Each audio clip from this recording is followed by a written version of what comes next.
Medieval monasteries are often imagined as peaceful sanctuaries of learning and devotion, but behind the stone walls was a world of strict schedules, cold mornings, silence, and endless repetition. This episode explores the quiet intensity of monastic life and the hidden stories behind its stillness and welcome. Tonight, we pass through narrow archways and thick oak doors into a world set apart from time. We are entering a medieval monastery not as visitors, but as those who lived inside its stone walls. This is not a place of comfort. It is a place of rhythm, disciplined, devotion measured not in feelings, but in hours. There are no crowds here, no noise, only bells, and the sound of robes brushing cold stone. Let your mind settle, let your thoughts quiet, and imagine waking as a monk in the Middle Ages. What it was really like inside a medieval monastery. Your eyes opened before dawn, not to sunlight, but to the soft ringing of the matins bell. It is the first of 8 prayers. You rise in the dark. The air is cold, the stone floor colder. You say nothing. You are a Benedictine monk, bound by the rule, a way of life carved into centuries. Silence is not optional. It is your language. You dress a plain wool tunic, thick but itchy, a belt of rope, sandals. Even in winter, you move through the cloister with others, each step echoing under vaulted ceilings, into the church, where the candlelight flickers and the chanting begins. No instruments, no harmonies, just human voices. Steady, measured, ancient. After matins, you return briefly to your cell. Not a room, not really a bed, a stool, a bookstand. No pillow, no fire. You copy texts, in silence. Latin words on rough parchment, each letter shaped with care, each page a small offering. Then comes labor. You may tend the gardens, or the scriptorium, or the sheep. You do not choose. You eat once, sometimes twice, a small bowl of lentils, coarse bread, water, or ale. No meat. You sit facing the wall while someone reads scripture aloud. Even during meals, you are learning. Then, prayer again, again, again.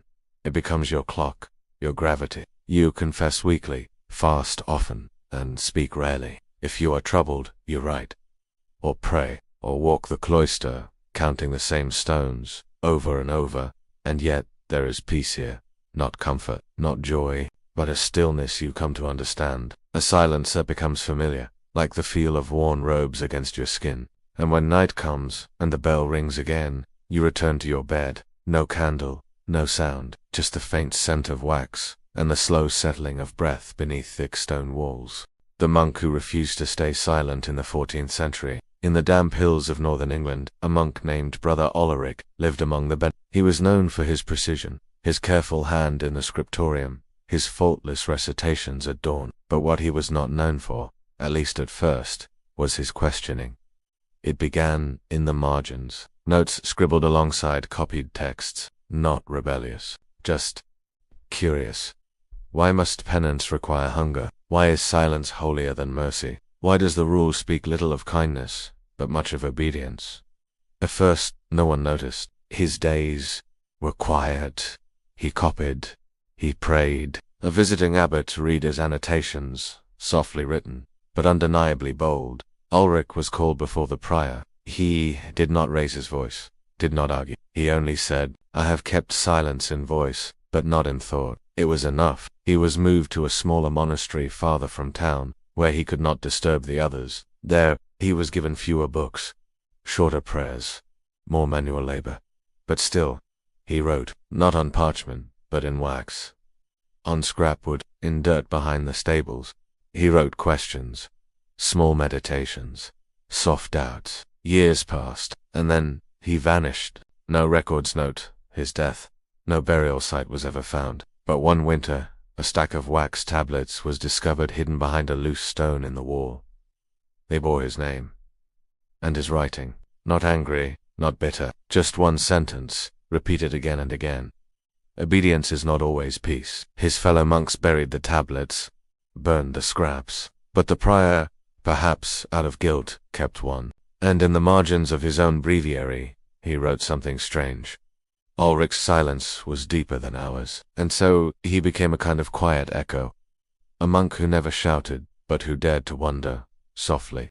The bones in the wall. Not all stories in a monastery are written in books. Some are carved into stone, or hidden behind it. In 1972, during a quiet renovation of a medieval monastery in southern France, workers dismantling an old wall made a strange discovery. Behind the stone bones, human remains, buried not in a graveyard, but inside the cloister wall itself. There was no marker, no record in the archives, no prayer scroll, no name, just a bundle of cloth, a few strands of hair, and a crude wooden cross placed beside the ribs. Archaeologists were called in. They expected a burial from some forgotten crisis, a plague, perhaps, a hurried interment. But the remains told a different story. There was no sign of disease, no trauma.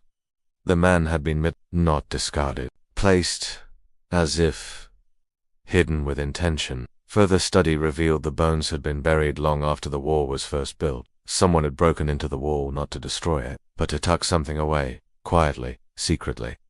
Monks, when asked, offered little explanation, only that the wall had long been avoided, that candles flickered strangely near it, that footsteps echoed more sharply in that corridor. Eventually, the remains were removed, buried properly, the wall sealed again, but among the recovered items was a fragment of vellum, a piece of scripture. Psalm 88. I am counted among those who go down to the pit. I am forgotten, cut off from your care. Who was he? A monk punished for heresy. A runaway offered sanctuary, then a penitent who asked for his burial to remain unseen. We do not know. But within those stones, a silence lingered for centuries. A silence that even prayer could not name. And now, when the wind moves through certain cloisters, when the bells echo off stone too sharply, some believe it's not just memory that stirs, but a life once hidden, and never quite laid to rest. The midnight feast of the abbots. Not all within a monastery lived the same way. For most monks, life was a cycle of austerity, meager meals, cold cells, bowed heads. But for the abbot, the picture could be different. In many medieval monasteries, the abbot was not only a spiritual leader, but a manager, a noble, in all but name. He corresponded with kings, controlled vineyards and livestock, oversaw the scriptorium, but rarely dipped a quill himself. He had his own quarters, larger, warmer, with a private hearth, a feather-stuffed mattress, even glass in the windows in some places, and sometimes he feasted. Records from Cluny Abbey and Monte Cassino mention midnight feasts held by abbots, not public, not forbidden, but discreet. After the monks retired, when the final bell had rung, the abbot might summon favored guests, a visiting bishop, a noble sponsor, a cousin from court. In candlelight, they would sit in the refectorium minor, a smaller dining hall tucked beneath the cloisters, silver goblets, spiced wine, roasted game though monks were, forbidden meat, soft cheeses, fruits glazed with honey, rare spices from distant ports.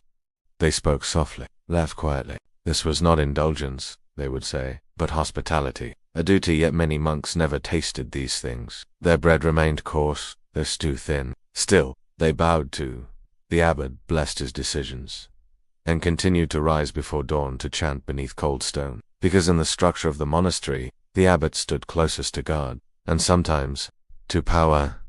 These feasts left few records, no official menus, only glimpses, a note in an old ledger, a shipment of wine ordered in secret, a scribbled receipt for dried figs in midwinter. They were quiet events, held by candlelight, forgotten by morning, but in the stillness of the stone halls, if you listened closely, you might imagine the faint clink of goblets, a murmur behind a closed door. And remember that even in silence could hide many kinds of indulgence. What remained behind the stone a medieval monastery was a world apart, not walled off from life, but reshaped by a different rhythm, a place where dawn came with bells, and silence was not punishment, but practice. Tonight, you woke before the sun to chant in the dark. You met a monk who dared to question and was buried not in defiance, but in deeper silence. You found bones where no burial should be, and you sat quietly, outside a midnight feast you would never taste.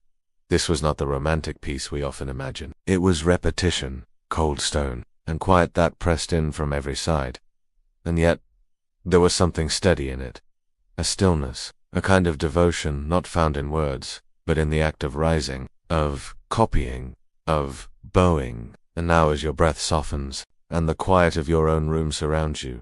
You may hear echoes, not of chants or bells, but of footsteps on stone, and the gentle sound of a page turning by candlelight. Rest now. The bells will not ring again tonight. The cloister is empty, the ink has dried, and the silence is yours. Sleep well, and thank you for listening to Quiet History.